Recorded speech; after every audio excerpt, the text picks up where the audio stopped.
Good morning.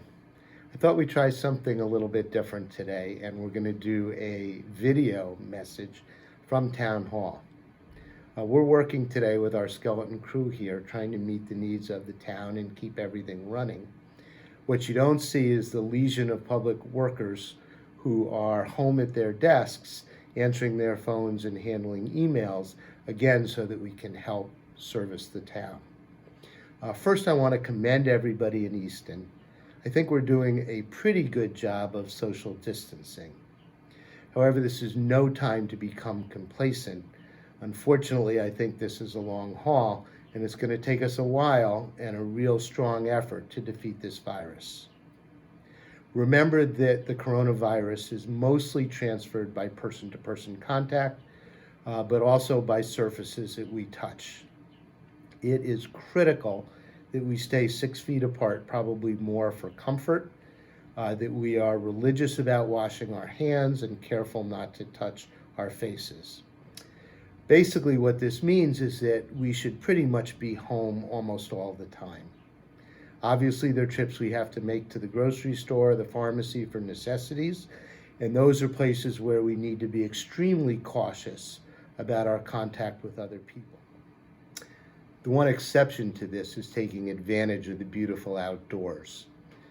Whether it's walking in the streets or using our public spaces, I think it's good for all of us to have an opportunity to get outside, and I think it's something we can do safely.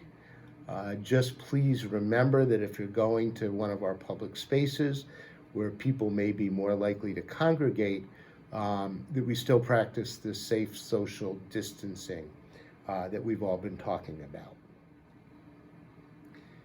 My real focus today is how we're all actually dealing with this situation.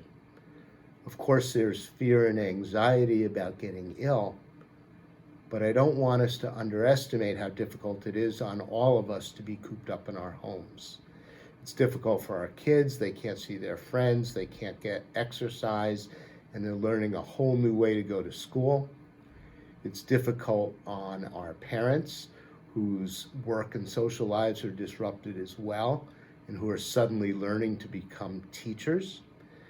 And it's particularly difficult on our seniors who are now truly isolated in their homes for their own safety. Our senior center is doing wonderful things to keep track of these folks.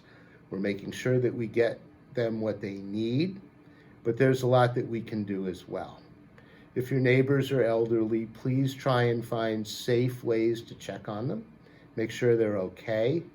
Offer to help by, for instance, if you're going to the grocery store, picking up things they might need and leaving them safely for them at their doors.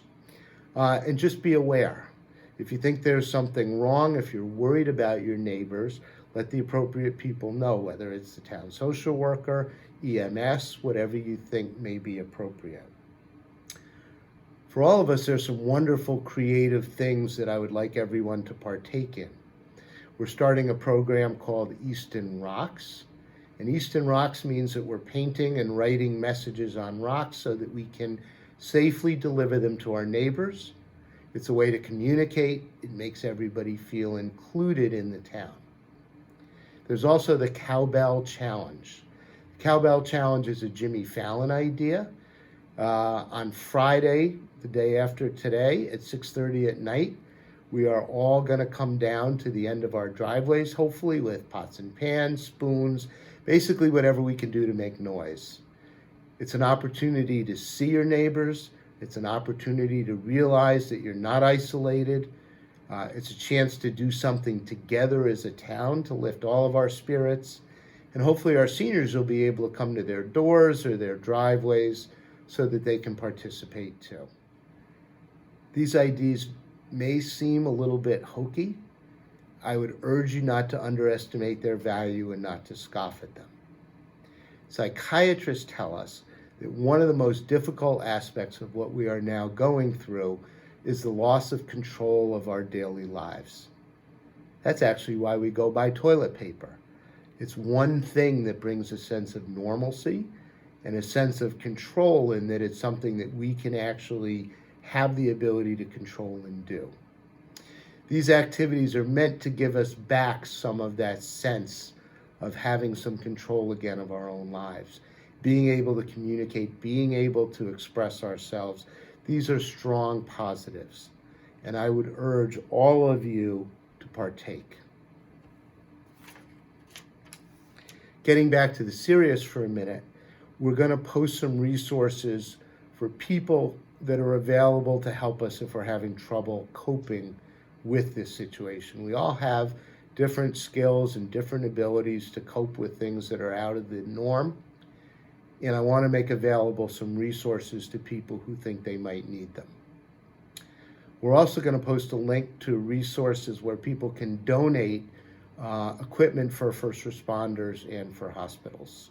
Particularly people in the construction business, painters, have access or have in their possession masks and gloves that they're not going to be using for a while that would be very valuable to our healthcare workers. So I would urge you to think about them.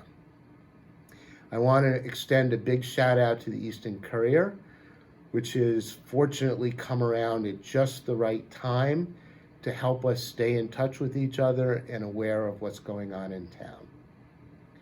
Easton is a beautiful place. I also believe that it's a strong place, and we'll need that strength so that we can stick together and get through this to the other side. Be well, be safe. Thank you.